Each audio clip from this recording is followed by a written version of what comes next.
Welcome to The Eye Opener. I'm your host, Michael Lewis. As everyone should know by now, amid controversy, the U.S. Electoral College cast its votes on Monday, December 14th.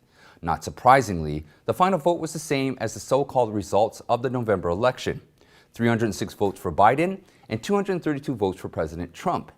And in 2016, President Trump beat Hillary by the same amount, where he had 306 votes as well. But according to earlier news, if you exclude the controversy in the election, President Trump should actually get more than 400 Electoral College votes this time. Why is the December 14th vote valued in the United States? It is because it is an important step in the legal recognition of the election results. But the reaction to this so-called result has been mixed. So we will discuss this in today's program. But as Trump's legal team said in a statement, the December 14th vote is nothing until at least January 6 next year, when the Congress will certify the official presidential certification process. At that time, a joint session of Congress will certify the results sent by each state and finally announce the winner of the election. There could be the possibility of dramatic changes even during the process. The joint session of Congress will be chaired by President Trump's partner, Vice President Pence. Moreover, as we have reported previously, Republican Congressman Mo Brooks will join forces with Senate Republican Ron Johnson or Rand Paul to challenge the disputed election results. It is possible that the others in the Senate will also step forward. As long as one senator joins with Brooks, the two chambers of Congress will then vote on the challenges brought by these two individuals. Only after the vote is done will they decide whether to use a contingent election or some other method to confirm the presidential nominee. Senator Rand Paul said after the December 14th electoral vote that his decision to accept the current election results will be made with some other Republicans only after there is a minimal outcome to all Trump's legal battles. And he also said that he may join Representative Mo Brooks to challenge the election results on January 6. But not all Republicans like Rand Paul are holding the line and aligning themselves with President Trump. Senate Majority Leader Mitch McConnell, for example, issued a statement on Tuesday, December 15th. He congratulated the so-called President-elect Joe Biden. He said the U.S. has a process of deciding who will be sworn in on January 20th, and the Electoral College vote has already shown the result. Meanwhile, McConnell praised President Trump for his numerous achievements over the past 4 years, for fulfilling his promise to reshape Washington's political scene. He stated that President Trump and Pence deserves our thanks and our gratitude for their tireless work. At the same time, Senate Republican number 2, John Thune, also committed that it is time to face the next step after the Electoral College votes. Some of you may be disappointed in McConnell and other Republicans. They may be selfish or cowardly in the face of pressure from the establishment of both parties, or they may not see the situation clearly. Nonetheless, McConnell and other Republican statements are not helpful to President Trump, but rather adding pressure on him. In this extraordinary time, more people need to stand behind justice, not only for President Trump, but most importantly, for the whole society. And even more seriously, according to the latest news, in a report from U.S. news media, Capitol Hill, a conference call with congressional Republicans in the afternoon of December 15th, McConnell urged Republicans not to dispute Biden's alleged victory when the Congress meets to certify the electoral votes on January 6. Newsmax is a television channel that became very popular after the election for its news on the election controversy, and they did not declare Biden as the winner. But similar to McConnell, after the Electoral College vote on December 14th, the Newsmax channel issued a statement on December 15th. It confirmed that their reports would describe Biden as the president-elect in their upcoming news.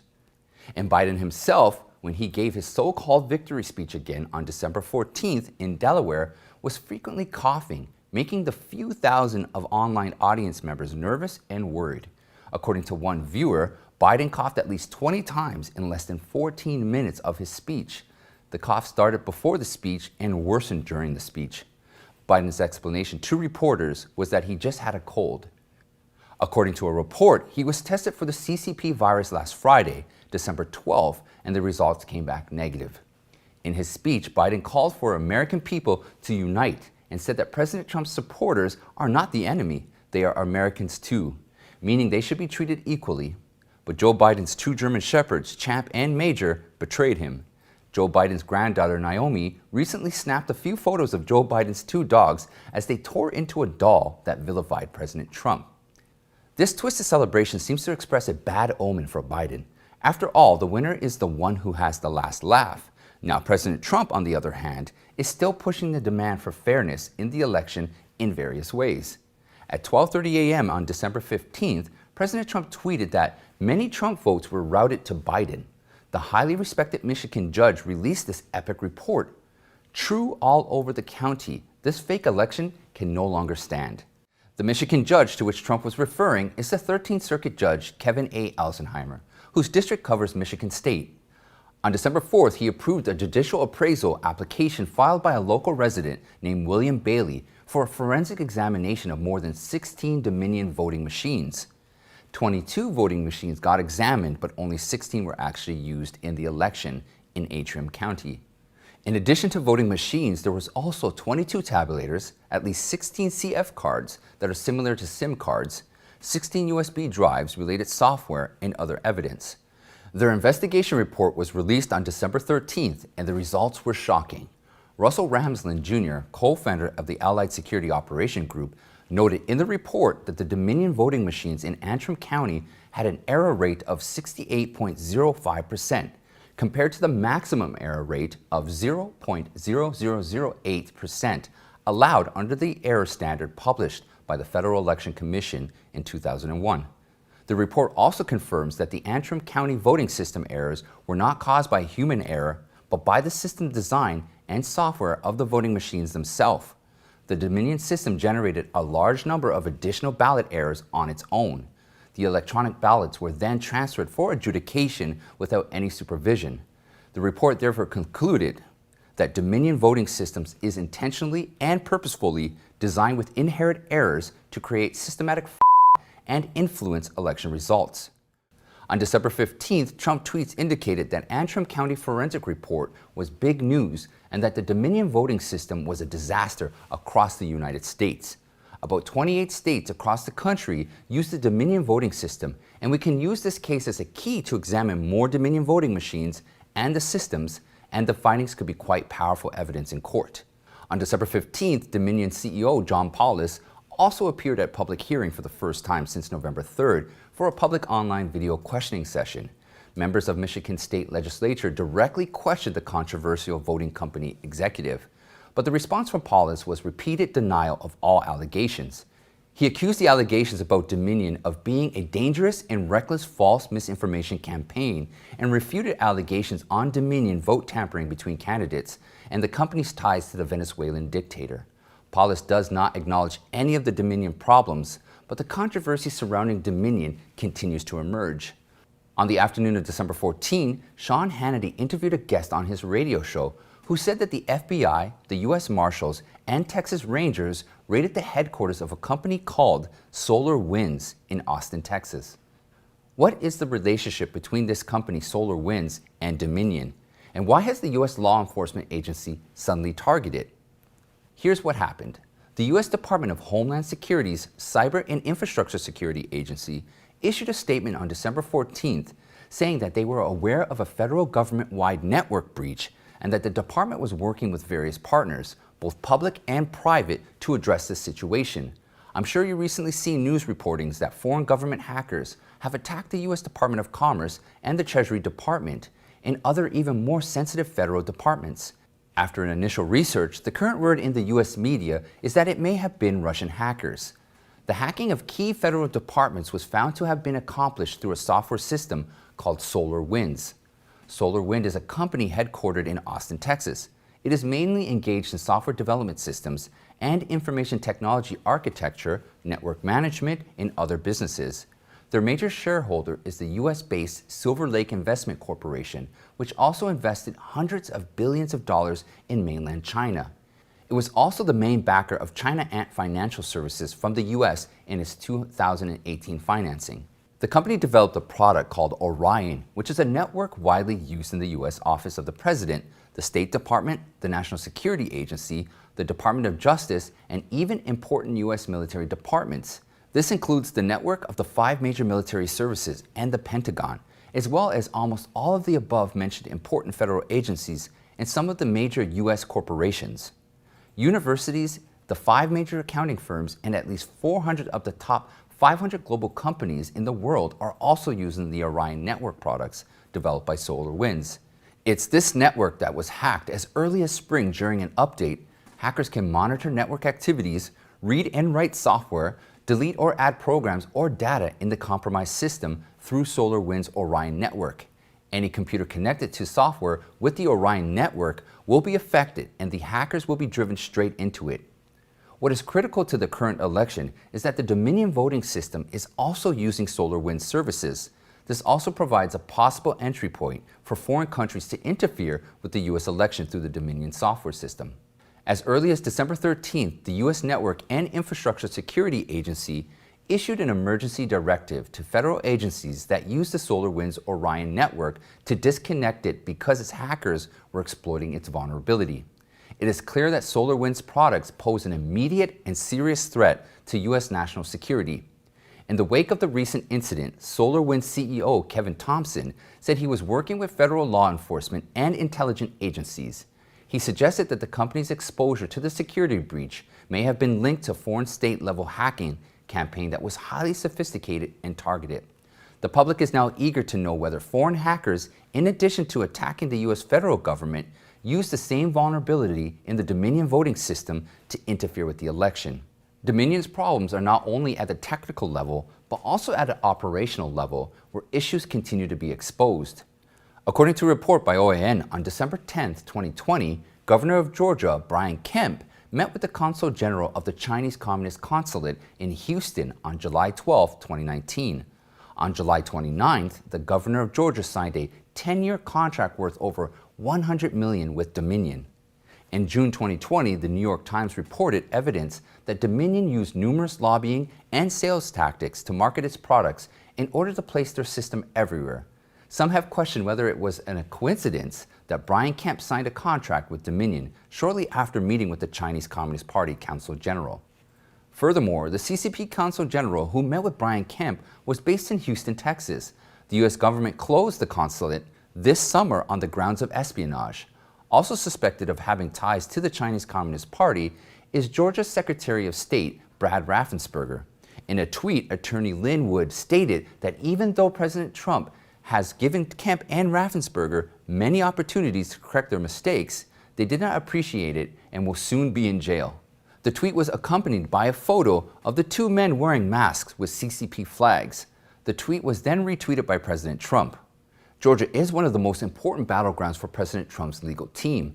Elected Republican electors from 7 states, including Georgia, casted their alternate slates of electoral votes for President Trump, resulting in 2 results among those 7 states. One is that the electors in the original legal process voted for Joe Biden, and the other is that electors formed by these Republicans are mostly Republican members of state legislatures in individual states. In our program yesterday, I used Pennsylvania as an example to introduce their purpose of doing so. In accordance with legal procedures, this would help President Trump make advanced preparations. Once President Trump arrives in the next legal battle and wins the battle in the relevant states, these Republican electoral results will become the basis for President Trump to win the relevant states. The 7 states are Georgia, Pennsylvania, Arizona, Nevada, Michigan, Wisconsin, and New Mexico. Except for New Mexico, they are all key swing states. Meanwhile, President Trump won the election in Texas. All 38 electoral votes were awarded to President Trump on December 14th. On top of that, the 38 electors did something that caught the attention of many. They voted on a resolution calling on 4 battleground states to appoint alternative electors to vote for President Trump. The resolution was passed by a vote of 38-4. It contains at least 2 key elements, one urging the 4 key states involved in the previous Texas appeal to vote for President Trump, and the other one is to condemn the Supreme Court's dismissal of a lawsuit challenging election results in the 4 states. The Texans really gave their full support to President Trump during this election controversy. On December 14th, the Supreme Court in Wisconsin nearly caused Biden to lose hold of the situation there. On that day, the state's Supreme Court voted 4-3 in a very surprising rejection of a lawsuit brought by the Trump team. The lawsuit focused on the 2 large Wisconsin counties, Milwaukee and Dane. The local officials illegally increased the number of mail-in ballots through allowing a large number of voters to apply for mail-in ballots by claiming to be indefinitely confined during the pandemic. This case involves more than 220,000 ballots that the Trump team sought to disqualify.